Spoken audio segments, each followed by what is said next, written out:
we all have this dream. I mean, no matter how you answer it, no matter how many times I've said I have no illusions that I'm going to be support myself as a professional writer, we all have in the back of our head, because the ultimate dream for everybody is to do something that you love.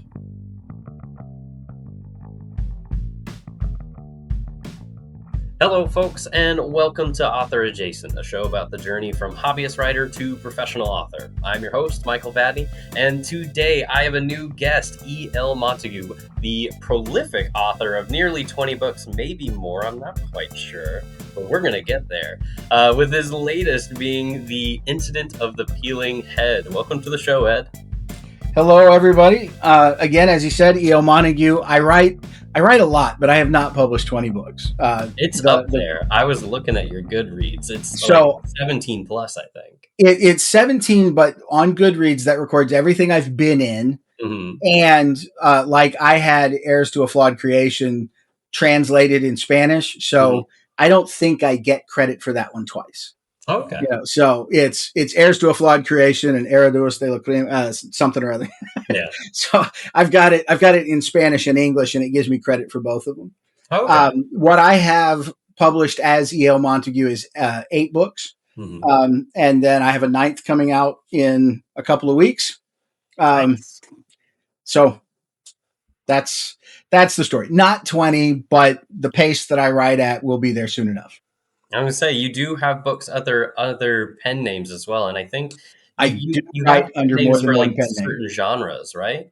Right. So I write under E.L. Montague for my science fiction, fantasy, and horror. Mm-hmm. I write under M.L. Edward for thrillers and spy and that kind of stuff. Right. And then I also write under Ellie Montaigne for the racy stuff. For the what stuff? Romance. Oh, okay. Although, let's be honest, I am not very romantic, but it falls in the romance category. So, okay.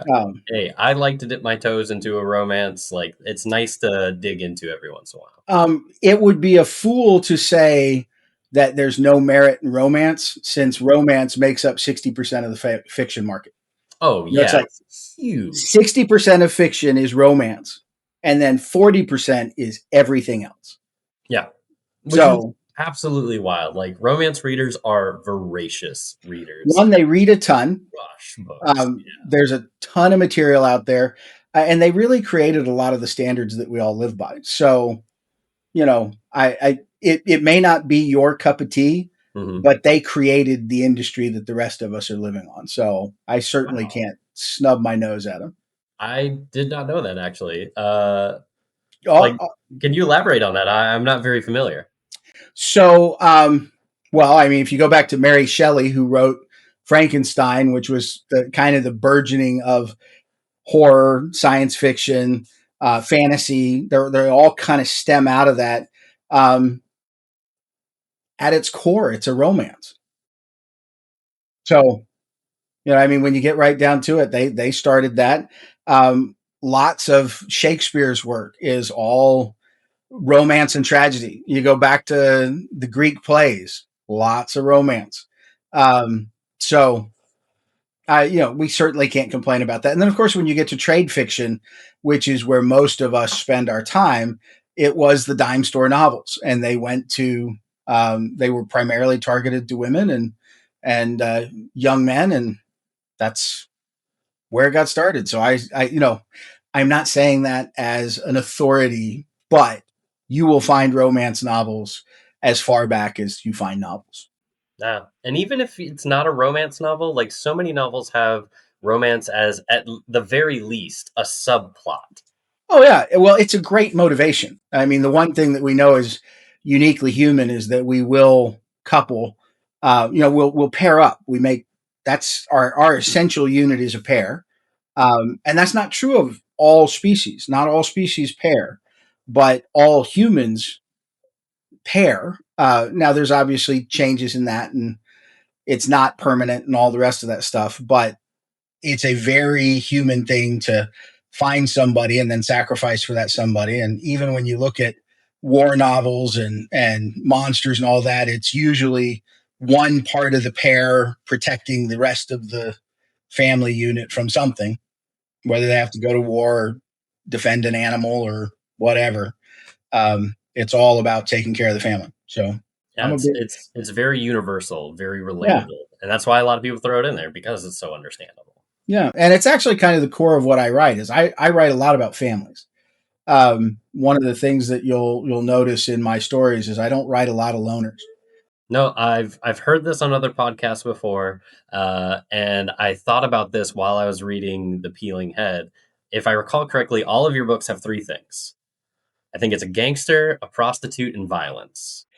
Yeah, a gangster and a prostitute show up in almost everything I write, and I don't really know why. I just started writing, and it was my son who's like, "Dad, if there's not a whore and a mobster, it's you didn't write it." And I was like, "That's not true." And I went back and I started looking at stories. I looked back years and decades, and I was like, "Wow, I've got a thing I didn't even know." But yeah, there's a mobster. So the thing is, I enjoy writing about interesting people. I could write, I say this a lot. People have heard it before. Tell all my stories many times, but I could write about, Aunt May and the church choir.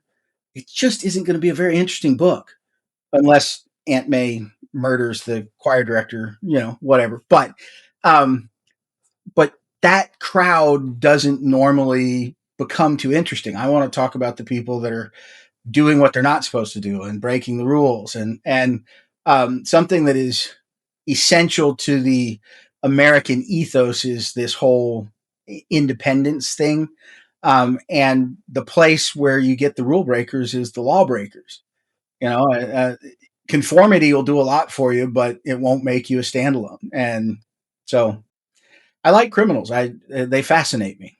It's very interesting to have like a continuous theme throughout your story too. It's like it's a style that if you read one of your books, if someone reads one of your books, that they're going to expect that now. Yeah, it just happens to work out that way. I don't even mean to, but they're always there. When you think about prostitution, it's the oldest business there is. Yeah, yes, Uh, it is. I can think of no part of history where they didn't exist, and you can have a lot of opinions about it. And I try to treat the profession and the professionals fairly.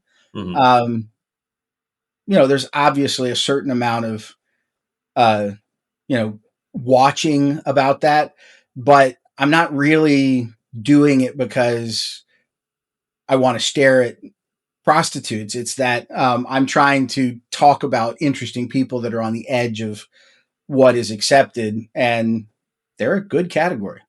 So why gangsters and mobsters? Same Oh, reason. organized crime. It's Mm. the small group stands up against the many. So let's be clear. Star Wars, Rebels. Let's see. So Star Wars is Rebels. Star Trek is conformity.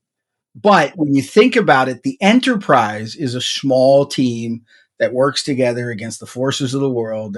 It's the found family kind of works together kind of thing. Loved Firefly. That's a group of rebels after the war that pull together in a little ship and go take on the world.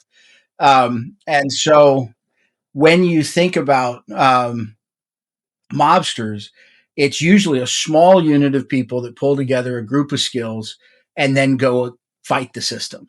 They try and become something against the rules. And so mobsters have always fascinated me. And then, of course, you get to wallow in violence and depravity, and that's interesting. People like conflict. Like that's the reason. If you don't have conflict, you don't have a story. Yeah, no conflict, no story. Yeah. So digging into this a little bit, then Mhm. you did allude to you have been writing for a long time. Yep. How did it all start for you? Where did the inspiration come from? Where you made Love that storytellers. transition?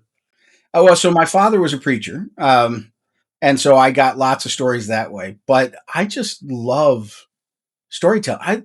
I made them up myself, and I love listening to other people's stories.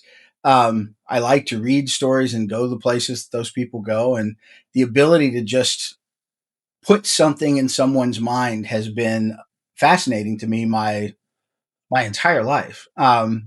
And so I always wanted to be a storyteller, and I told lots of stories, probably some of them to my own detriment. But I just always did. I tried to write a little bit as a kid and really wasn't very good. It's not like I was that savant that told my first story and everybody was like, "Oh my gosh!" It was like, no, they were like, "That's really bad," you know.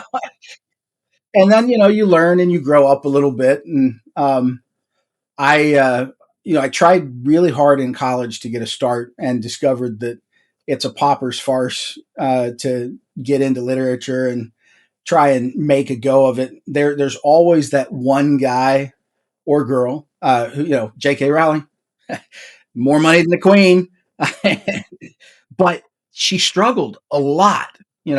She was very poor for a long time until somebody took a chance, and then all of a sudden she's who she is.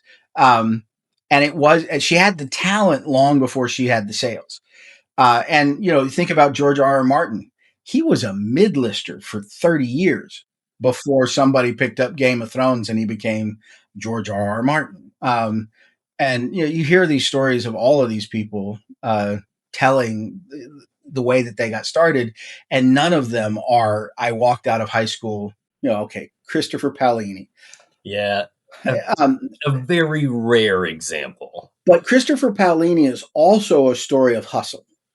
So he had a story that was good, and he had access to a family that knew what they were doing because his parents were in writing; they were publisher and editor, and then he had lots of support. But his story is hustle. So if you've ever heard him give an interview about the way he got started, he wrote the book. His mom and dad said they believed in it. They took whatever risk they had to go get like 50,000 copies, and then spent, or don't take me on the number. You'll have to ask him about that. But a large number. And then they spent like 2 years with a trunk full of books going to every middle school that would listen to them. And Christopher gets up as a young person, starts telling the story of the dragons, and then sold a bunch of books. And then it created momentum, but it was only his sweat. And I think you have to give him the credit. He wrote the book and he did a lot of the hustling. His parents were very supportive, but that's a story of hustle. So I can give him to that. But the people that write and get it right the first time and get out there and become super famous, much more the exception than the rule. Even Patrick Rothfuss, who was first book, and by the way, Name of the Wind is one of the best books I've ever read. I mean, Name of the Wind is awesome. Um, I'm not 100% with him, and I'm very frustrated that we don't have the third book. But it was genius. But if you listen to him, he wrote it and then he rewrote it and he rewrote it and he rewrote it and he wrote it again and then he polished it and then he polished it some more. And he has the kind of shine that comes from wearing the silver down to tinfoil. And that's the reason the first book was so very, very good. But that was 10, 12 years of hustle and hard work and sweat with no recognition. And so in college, while I did try and I got a little bit of recognition, I really wasn't good enough. And I did have a wife, and soon I had a child and I had to go make a living. But I always kept writing. I kept hustling. I wrote for a newspaper a little bit and I did some stories and an anthology here and there. But the thing that kept me going more than anything is that I stayed active in a writing group. Actually, I moved around. The internet is great for this, that you can become a part of a community and you don't have to stay put, and it can be discontiguous. And, like the writing group I'm in right now, I have one of ours just moved back to Nigeria. And so one's in Nigeria, one's in North Carolina, one's in New York City. And we meet every couple of weeks and work on each other's stories. And the distance doesn't make a difference. So writing groups are great.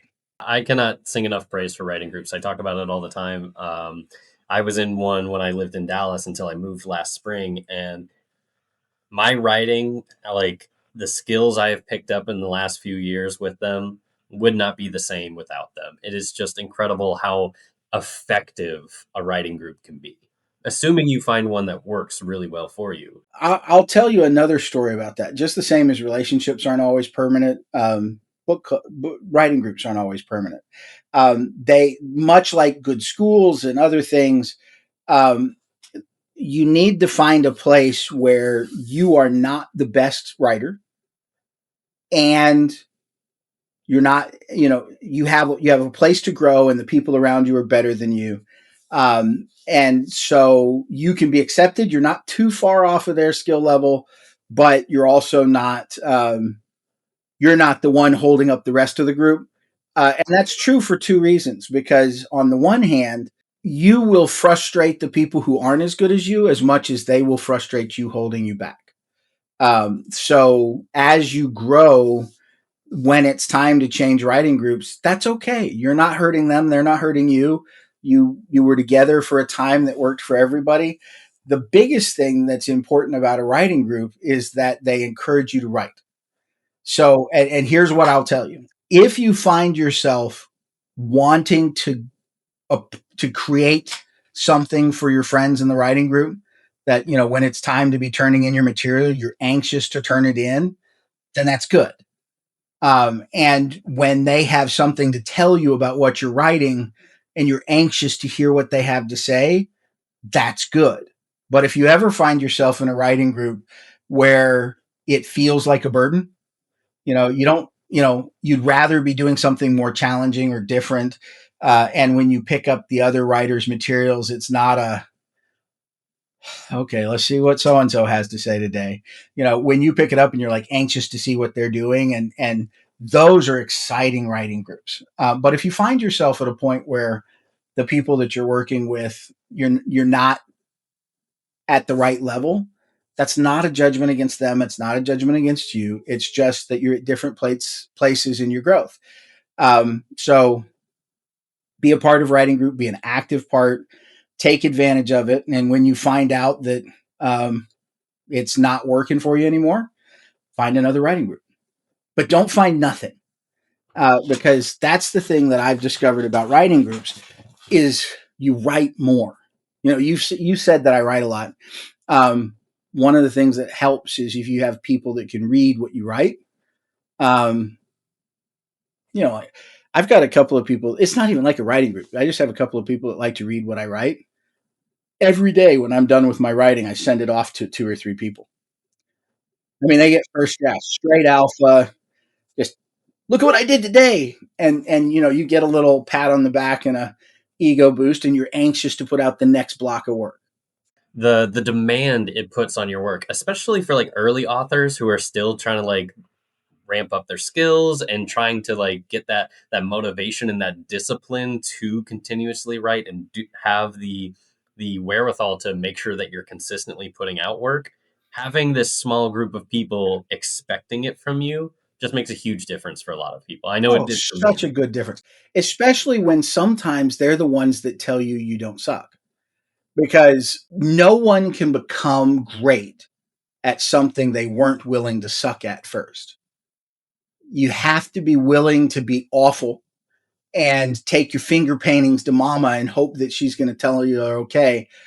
Uh, and you have to struggle at it for a while. And sometimes when you go to your writing group, it's like, I'm so sorry, here's my stuff, but it's just trash. And you don't have to give me a lot of comments.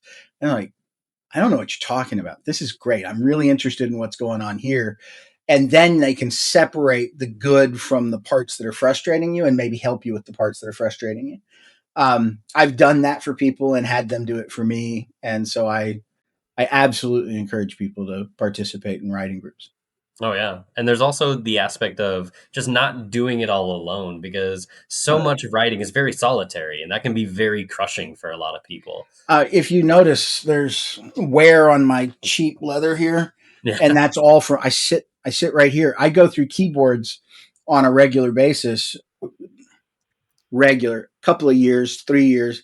I don't know if you can see this, but let's see. Can you see this? No, now I I can. don't know. Can you see that some of those keys don't Ooh. have any paint on them? Yeah. You know, I have no O, no I, no K, no L, only half an M, What does that uh, say about your maybe writing? a third of a C, no S, no D, and it's just and my space bar dents in the middle, Ah, and when I don't mind not being able to see the keys because I type enough that it's just in my head.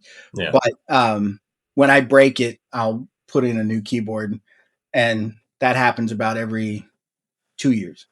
Do you always buy the same keyboard? Like, do you have a brand and a model that you like, or is it My just brand is cheap, yep? and my model is est. Cheap. Yeah, I just take the cheapest thing they've got. I don't particularly like Bluetooth keyboards. Every now and then I'll get one and I'll give it a shot. Let me rephrase. I keep a Bluetooth keyboard in my backpack because I'm a traveler. So I do a lot of writing in hotels. Um, I just have my Microsoft 360 account. I pull it up on my iPad. And so I write across that way. And that Bluetooth does okay for me. But Bluetooth in general can't keep up. I don't know why this is true, but there's a little bit of a delay. And I find with Bluetooth keyboards, especially when I'm sitting at home, that even though, the computer's 6 inches away, um, I find where I'll type, and then I'll stop and the page will keep filling up. And that's frustrating. I like to be able to see what I've typed as I'm going because it helps with my thought process. And so I generally get a wired keyboard just because it's faster, although Bluetooth is getting better and better. So who Yeah. knows? Technology is always advancing, but I'm with you on the anti Bluetooth. Like, use them when they're necessary, but they are not ideal. I hate that delay in the typing because it's discordant almost to the creative process when you're typing and you're like, wait, I'm done. I'm moving on to the next thought. But it's still going across. So it pulls you back into thoughts you already had. Right, Yeah. right. Now, on the other hand, and I don't like to type on airplanes because I'm totally T Rex. I don't know if you picked this up. I'm not a little guy. I'm already crammed into those spaces, but if I'm trying to write, I'm all. I'm just right up to my chin, looking down with a half open screen, and it's terrible. Um, but on an airplane, when I had a really good idea, I have pulled out that Bluetooth and an iPhone and just set the iPhone up on the, you can pinch it in the seat, and written on my phone. Not ideal, but perfectly functional. Yeah. It's good in a pinch. And really, you're getting the writing down, and that's what matters. You're making it exist so that you can make it better later. Yeah. And I type because I can't handwrite fast enough. What handwriting does is it slows me way down. Um, doesn't mean I don't do it. I've certainly, again, on a flight because it's much easier to write by hand on a flight. I've written quite a bit by hand, but by the way, this is the next book. So the one that's not released. Yes, I've seen the cover reveal for it. Like, hold that up. It's beautiful. Yeah, this is the author copy. I don't have this is the pre-print copy. I don't have the actual one yet, and I just love it. I've been extremely fortunate finding um, artists that I work with. Gosh, I've been really lucky. Now, when I say I've been really lucky, it's because I found people I like to work with. I've certainly paid for a fair amount of art that I didn't like. You get connected with them, and for whatever it didn't work or it didn't. And it's not that they're not great. I've got one guy that I've used a couple of times because I keep wanting his stuff to work for me. And I get this beautiful piece of art, and I'm like, but it doesn't work. It's not the energy that you're going for.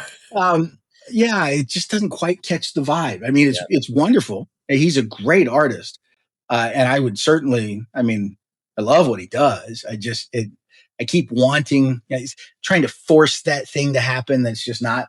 Whereas some of the guys that I work with now, man, they just pick it up and they're interested. Like this book.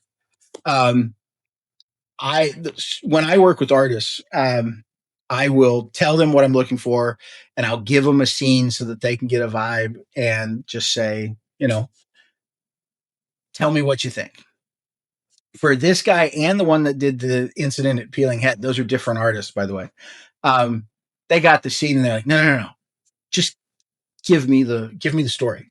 So I gave them both the whole book, and they both read the book cover to cover, and they came back with all these great ideas. They're like, I love this character and I want this. And I'll get 4 or 5 or 6 different scenes that they want to do. And we talk about it and hash out what we're going to get. And that's how I end out with these covers that I know they're totally lies. I mean, they're absolutely out of the book, but they do not say blood, guts, and terror.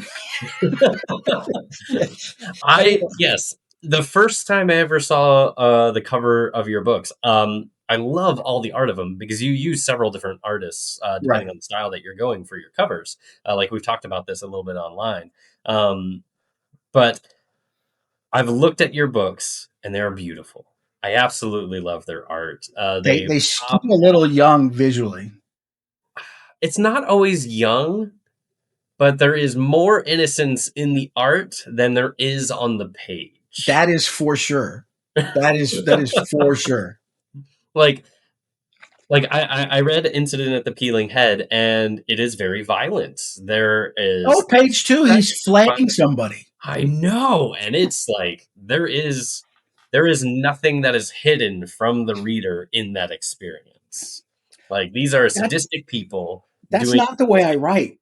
I mean, the just my style is if they're not nice people, I show not nice people. Yeah, no, that You makes know? sense. It's very gritty. It's very visceral. Um, I remember when I was reading it. I think I may have talked to you a little bit about this, but it reminded me after I finished it. I was like, this is like if you took Firefly and made it rated R, like truly rated. That's you that was not a conversation you and I had, Oh, okay, but yes, that is exactly I was I got Firefly vibes after it was written, but oh that yeah, real I wasn't really going for that. I was just having fun with a space pirate, and it you know, worked. Like I'm a huge Firefly fan. Firefly fan. Wow, that's hard to say fast. oh yeah, it was such a great story. I loved it. I am convinced that part of its notoriety is because it didn't keep going. I Oh, think for sure. if it kept going and we got like 6 seasons out of it, I don't think they would have been able to maintain the quality. Oh yeah, only the good die young. Yeah. I mean, James Dean was awesome because he's dead. Yeah. Because there's nothing later on to taint the early glory. Yep, Yeah. yep. That's for sure. Old people are super valuable, but they are much less interesting. Is not the right word. It's hard to be in love with an old person, and this is what I mean. So I'm a graybeard. I'm talking about myself. Um, Somebody who has done something incredible when they're 25, they're still all potential. They're still all, they're young, they're beautiful. They're still nothing has jaded or tore them all apart other than what's in the story. But by the time they're 60 or 70 or 80, they've done that 2 or 3 times. They have kids, they've got stuff they can lose. Part of what Ooh, that's an interesting topic. Let's get to it in a second, which is why are stories about young people? But by the by the time you get to a parent and then an older adult parent and then a grandparent, they've got so much to lose. They've got so much invested. They're dug in, and so it is harder to project your desires onto an established person. That's how come they make great villains. Older people, you're supposed to hate them. So if you just feed them the hate, it works really well. But young people, you see them do something great, and it's easy to project, your hopes and dreams onto them. Even if you're an old person and you're reading, it's way easier to look at a 20-year-old and say their life could go so much better than mine, because they haven't done it yet. Yeah, it makes you think about you at that age and the potential of all your decisions.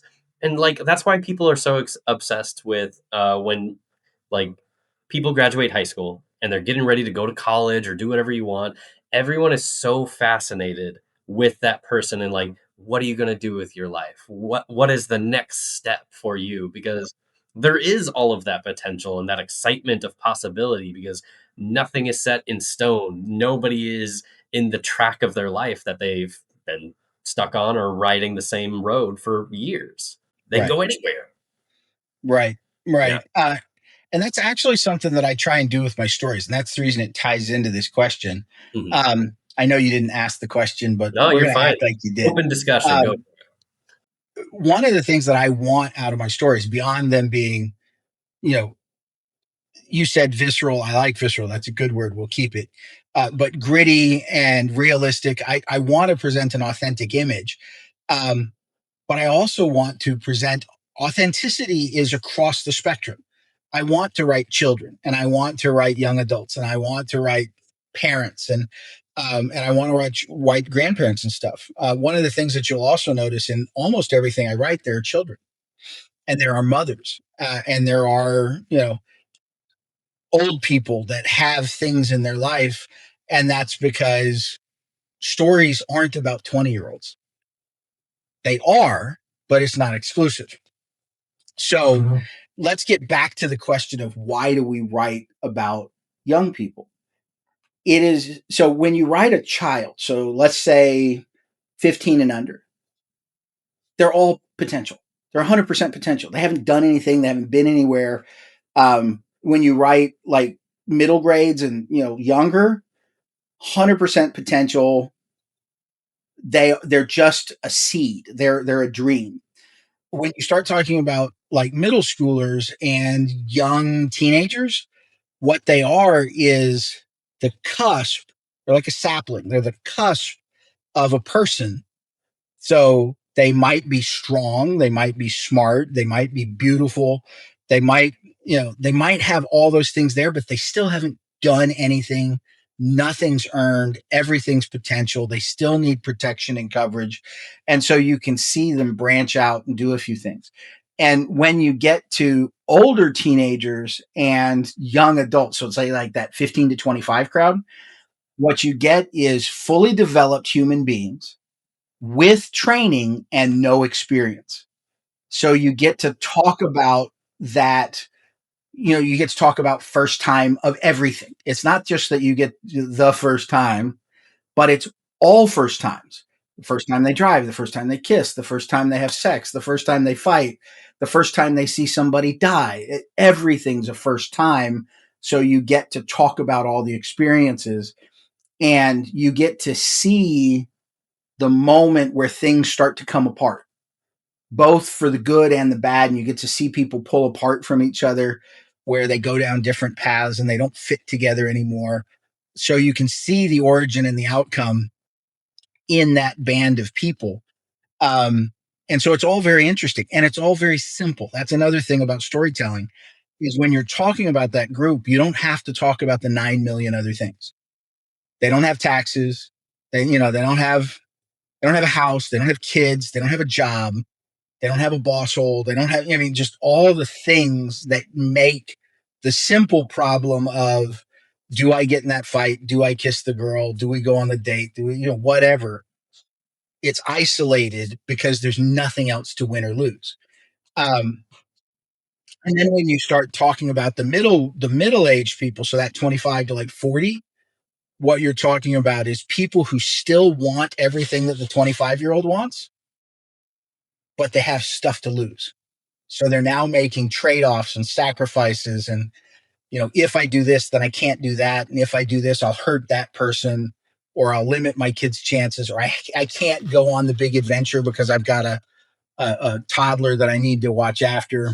Or if I do, I have to take them with me, which, by the way, the story I'm writing right now, the one that's total first draft, that's one of the things I'm playing with. Is I've got a father who's got to deal with an infant, literal, like 6 months old. But he is not the stand down type of guy.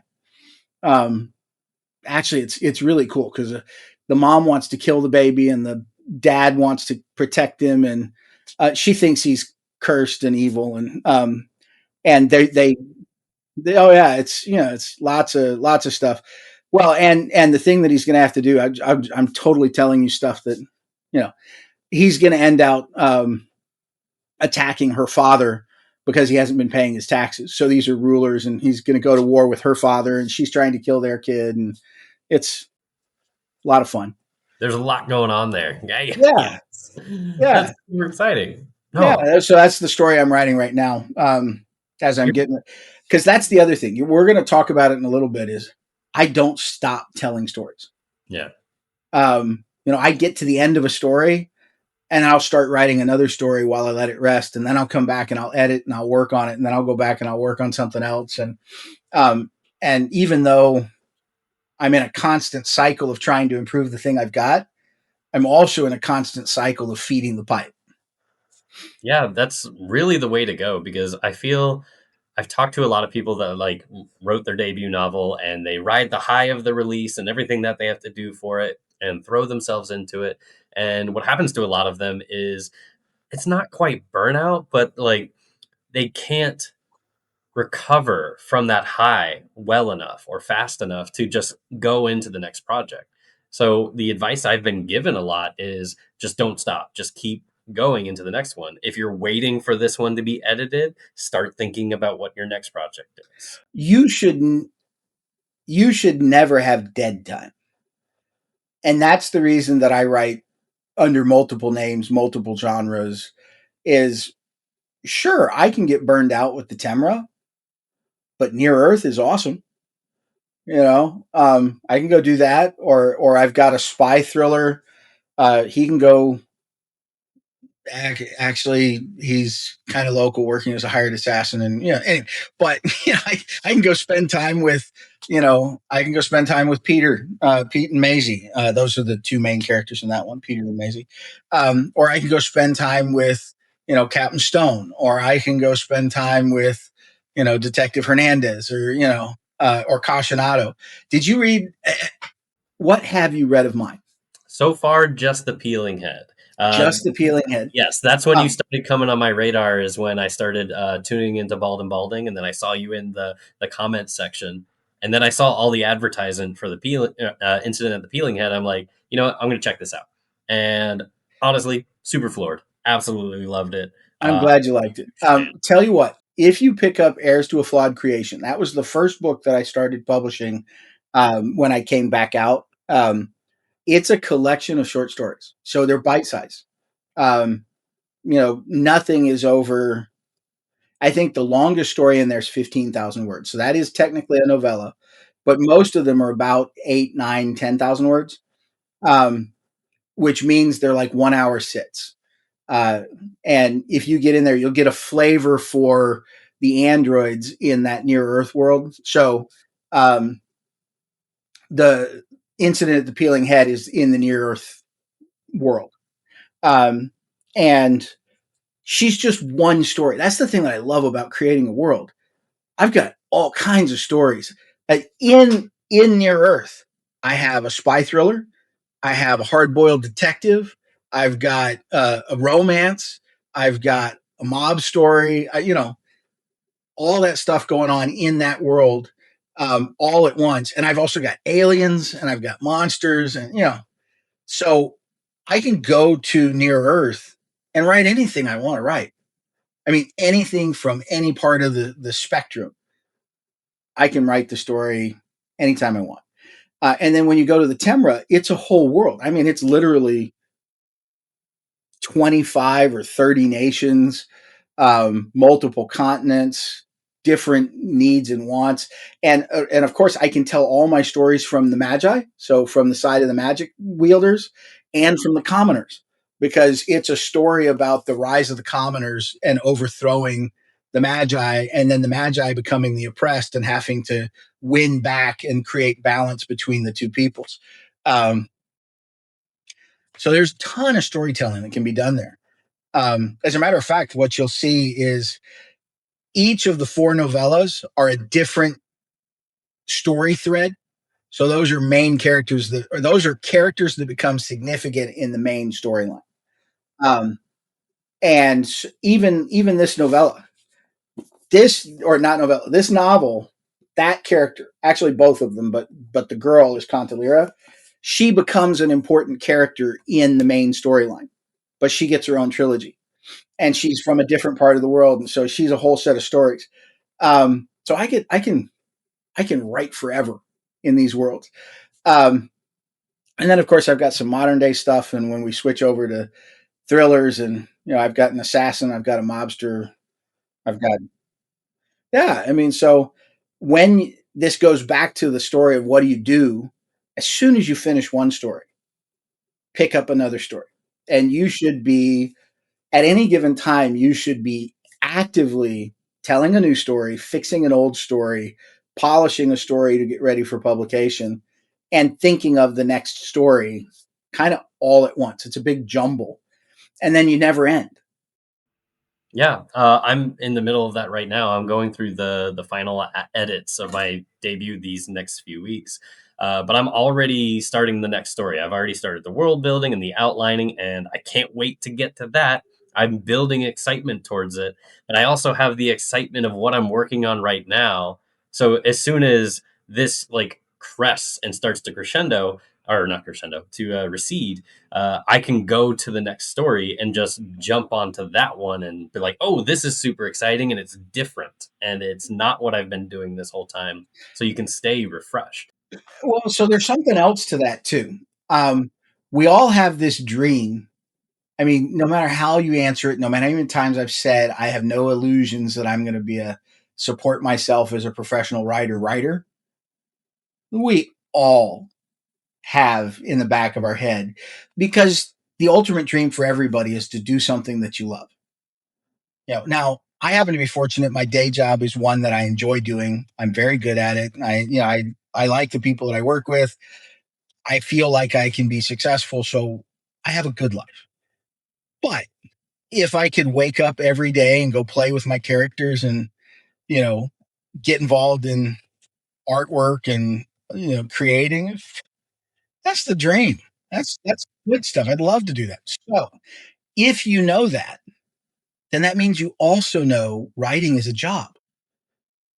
And if you don't treat it like something you have to get up and go to work every day, regardless of how you feel about it, you're just a hobbyist. So either you want to write, or you want something to fill the time between Super Bowls, or, you know, lunch and dinner, or whatever. If you're gonna make a craft something that you do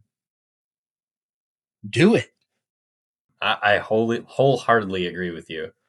I am going to say we'll get into a lot more of that into the next episode. for Uh, sure. but something I did want to ask you for this one, it's something that, in my opinion, this is like one of the most important questions that I ask is at what point in your career so far did you make that transition and say, like, yes, I feel that I am an author. I am an author because I do this. I've done that a couple of times. So when I was in college, I was fortunate enough to sell some work professionally. It's the arrogance of youth that I was putting out. I was like, hey, I'll send stories off and somebody will like it. Um, and I was lucky enough that I wrote something that was purchased. I got a nice letter from an editor. They sent me a check, that a good enough check that I was like, dude, if I can make this money on that amount of effort, I can do this. Um, Now, I was also an arrogant little shit who, you know, wasn't ready, but I did have a run in college where I knew I could write. I knew I could write. Um, and if you go even farther back, I've always been a storyteller. And if you can get a group of people to all look at you and what happens next, you're a storyteller. If you can get people to hang on your words, you're a storyteller. Um, I was very encouraged in college by selling those stories, and also a bit heartbroken when I discovered that just because I could do it once didn't mean I could do it twice. I did sell a few more things, but it was much harder after that. Um, and then I did a bit of work, I don't know, the mid 2000s. I wrote several novels in, like 2005 to 2010 range. Um, but that, so here's the stories. People hang on to my words. That was a good encouragement, storytelling. Somebody paid me for a short story. And I got paid $400 for, um, I think it was only like 6,000 words, maybe 5,000 words, which is professional rates. I mean, that even today, that's professional rates. And this was in the 90s. Um, and then that told me, hey, I can sell something. And then the next big jump for me was finishing a novel. I can tell you the novel is not good. It needs work. Here, it's right. This is it right here. This is it. This is it. Um, that novel, I still think I can go back and fix it. I think if I were to go back and pick it up and try and rewrite it, I think there's enough there that I can make it work. Um, but I made some logical assumptions and things that don't quite hold together, and I made some normal rookie mistakes. But I finished a novel. It's 69,800 words, which is 70K is a good short novel. Um, it all held together. I had a few people that read it and thought it was great. I had a couple of editors say that they wanted to, or not editors, agents say that they wanted to take a look at it. It was all very encouraging. But the thing that happened with that is once I wrote my first like novel length work, I knew I could write a novel. Once you've done it, it's like riding a bike. I mean, once you've been up and gotten down the road a little bit, it's like, yeah, I can do that. And then once I wrote another novel, I was like, oh yeah, this is easy. And then once I wrote another novel, I was like, I can do this as long as I've got a story to tell. Um, and then of course, when I got started back up, this last run of writing started. My son thought he might want to be a writer. He still might want to be a writer, but I was encouraging him, and I was like, hey, let's just write some stories. I'll give you prompts. I'll help you get started. And one of the things that I always enjoy doing is I like to submit. I'm a fan of getting that work out there. It's very encouraging to me to have a goal. And so we put in for some anthologies, and first story I put out, they were like, yeah, we want this. And so I started making very small amounts of money. If you go look at those anthologies that you get paid for, I mean, it's never more than $100, and it's more like 10, 20, whatever. But it was great, super encouraging. To have somebody else say, "I will give you money for your work," um, is it's just my cold little heart just feels better about it.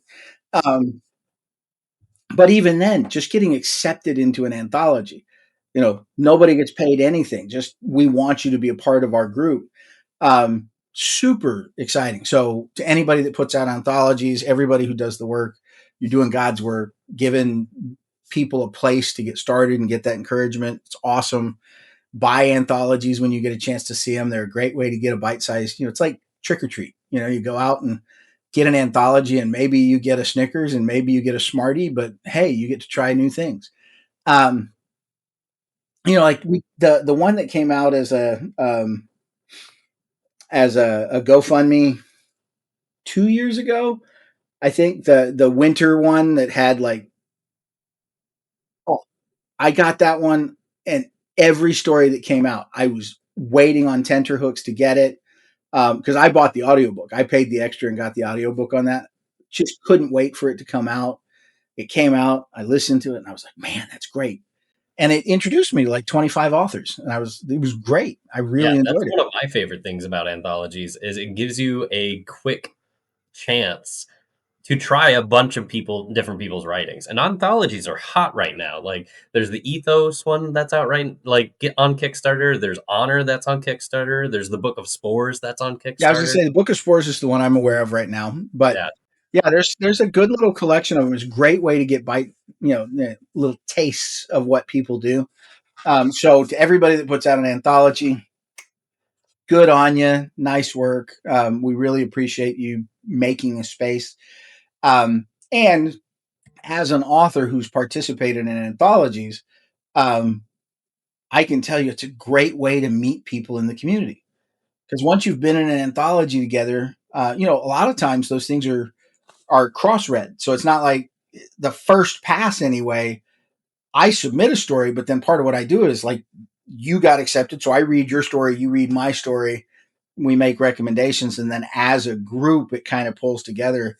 So you get to know other people and the way they work, and um, you learn from each other. It's like having a short term writing group, and it's awesome. Very cool. It's very cool, especially since sometimes there's always that headliner for the anthology, and they're you know it's like getting a master class. It's great. That is something I'm really looking forward to do someday because, like I said, anthologies are really hot right now. There's a lot of people putting them out, and it seems like a good opportunity to get to know people, to learn from people who've been doing this for a while. And There's be just seen. Yeah, and there's nothing not to love about them, really. Right, right, Yeah, right. So I enjoy them. Yeah, and if any of you are out there just itching for an E.L. Montague in your anthology, let me know. hit that man up. He's ready. Yeah, I can. Especially like if you're on a real bind, I can turn out a 10,000 word story in a week. You know, uh, I believe it. um, you give me a purpose and something I can do. I can turn it out. All right, so that's. I don't even know which question I started answering there. it's all right. The question I was asking you was, when did you feel like an author? When was like the moment? It's different steps across the way. It's more when did you feel like you could do this, and that's what I was answering is the stages across. Um, someday if somebody eventually recognizes me in public and they're like, "Oh, you wrote," then I'll feel like I've done something. But until then, it's fun. It's encouraging. Every time you put something out that you know, I'm not a big seller. I'm really not. I'm like hobbyist numbers for sure. But every single person who reads what I write just gives me it's a tickle. It's a little thrill. And even I've gotten some pretty rough reviews on a few things. Like so I put out To Catch a Witch. And I entered that in Sphinx last year and I made it to finalist. But it's my style of writing. And as a result, some of my feedback was, I never thought I would be reading that. Well, and in all fairness, I don't think it's huge spoilers, but I am somebody who I just hate the idea of unearned success. Like the 16-year-old who can beat a dragon the first time they ever meet one. That's horse crap. I hate it. Anytime somebody feeds it to me, I want to throw the book. But I created a situation where I had a 16-year-old heroine or 17, 16, whatever, teenager, running from everything. And I put her in a situation where she's chased up a tree by a forest drake. And how the hell do you get away from a flightless dragon when you really don't know? You're not really a battle mage or anything like that. Yeah, how do you? Well, in that particular case, she was already sick and she crapped on it. She, All you know, right, she, you're she right. I was wasn't ready. it was that explosive moment and it's right underneath her and she's sick as a dog. Her particular thing. So just with I'm totally spoiling, but it's a great story, so you'll enjoy it anyway. But in To Catch a Witch, she's a pain thief, and what that means is that she takes illness away from other people, and then her body processes it. So she's sick because she's got somebody's, if somebody would have died with the illness and she took it into her body and her body's trying to get rid of it. So she gets from the time she takes the illness until she expels it, she gets sicker and sicker and feels awful and the magic is burning her down. And so she's running from the Drake right at the end of that process, and she gets rid of the illness um, on the Drake, and it didn't like that. I would definitely was not expecting that. Well, and so that's the feedback that I got in that, and it's not the resolution of the story and all the rest of that stuff. So you don't have Yeah, to worry more about that. things happen. But that one scene, I got somebody's review that was like, "Come on, I did not think I was going to see somebody shit on a dragon. That's just And that's what you come here for. that's what you come here for." But No. but I would much rather see that happen in a story than somehow this person who's never faced that situation get out of it with something easy. Now, granted, that was easy, but it was set up throughout the whole story, and it wasn't some she's a Mary Sue. It was a situation. And by the way, that is 100% natural way that animals escape. That is there's a lot of animals that's the natural escape mechanism. So No, that makes a lot of sense. But on that kind of gross note, we are reaching the end of our time on this oh, did episode. I use up our time? All right. All Oh, right. no, that's fine. This has been very enlightening. But, Edward, could you please tell the people where can they find you and where can they find your books? So I'm easy to find on X, Twitter, at EL Montague. I'm easy to find there. I'm also in Instagram and Goodreads and stuff, but really the place to find me is on Twitter. I'm there pretty regularly, and my books are all on Amazon. And that's just a cost thing. As you put out your books, 85-90% of books go through the Zon, and you know that's the place to go. Yeah.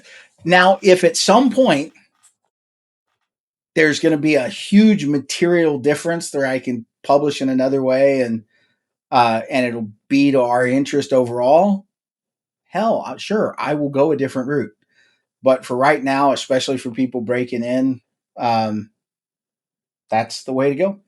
I hear you. I agree with you. That's what I'll be doing with all of my digital copies.